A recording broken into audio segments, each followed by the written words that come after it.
Hello friends.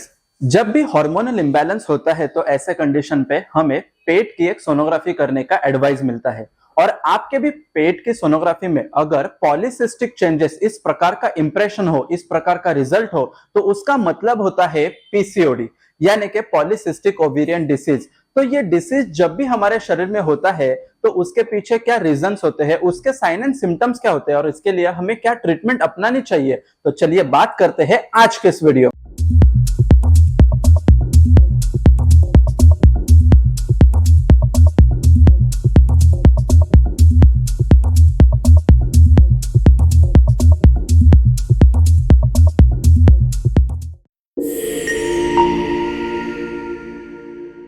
Hello friends, मैं doctor Rupesh आमले और पिछले 12 सालों से मैं प्रैक्टिस कर रहा हूं नवी मुंबई में। तो पीसीओडी अगर हमें समझना है तो उसके पहले हमें समझ लेना है कि नॉर्मल मेंस्ट्रुअल साइकिल कैसे होता है। नॉर्मल मेंस्ट्रुअल साइकिल में जिस प्रकार से जो ऑर्गन होता है ये होता है फीमेल रिप्रोडक्टिव सिस्टम, और इसमें जो सेंट्रल पोर्शन है दैट इज यूटरस, दोनों साइड में होता है फैलोपियन ट्यूब और दोनों बाजू में राइट एंड लेफ्ट ओवरी होती है। तो साल के 12 महीनों में 6 बार राइट ओवरी से ओव्यूलेशन होता है और 6 बार लेफ्ट ओवरी से ओव्यूलेशन होता है। इसी प्रकार से ये साइकिल कंटिन्यूअस चलता रहता है।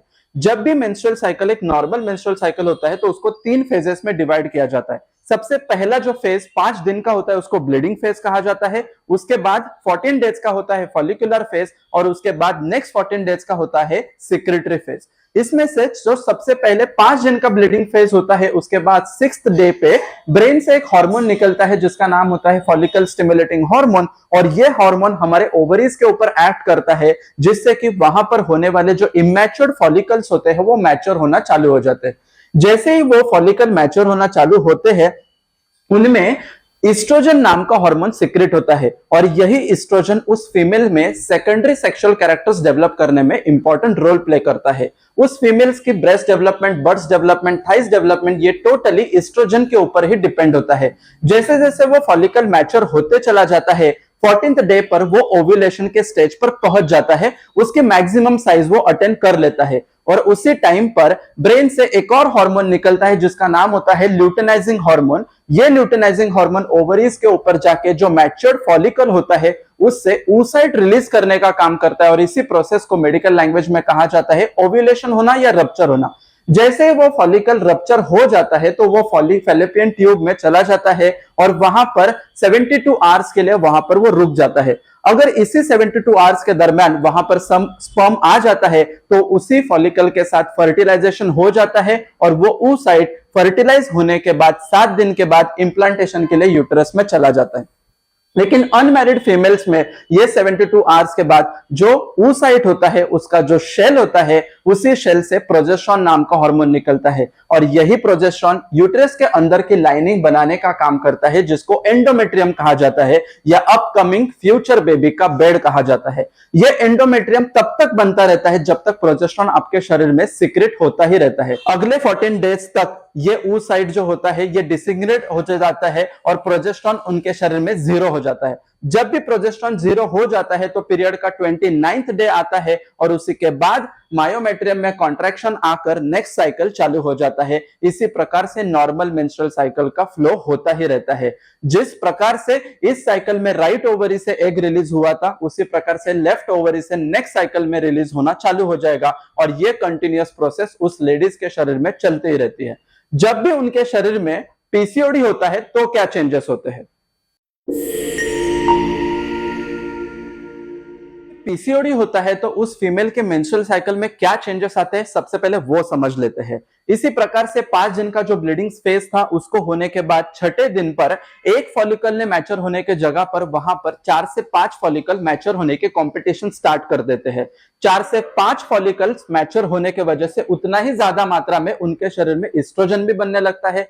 जितना ज्यादा मात्रा में ईस्ट्रोजन बढ़ जाता है तो उस फीमेल के शरीर में सेकेंडरी सेक्सुअल कैरेक्टर्स का ओवर डेवलपमेंट होना चालू हो जाता है, जिससे कि ईस्ट्रोजन एक्सेस के वजह से उस फीमेल में वेट गेन हो जाना और पीरियड्स का इरेगुलर हो जाना ये सिम्टम्स हमें दिखाई देते हैं।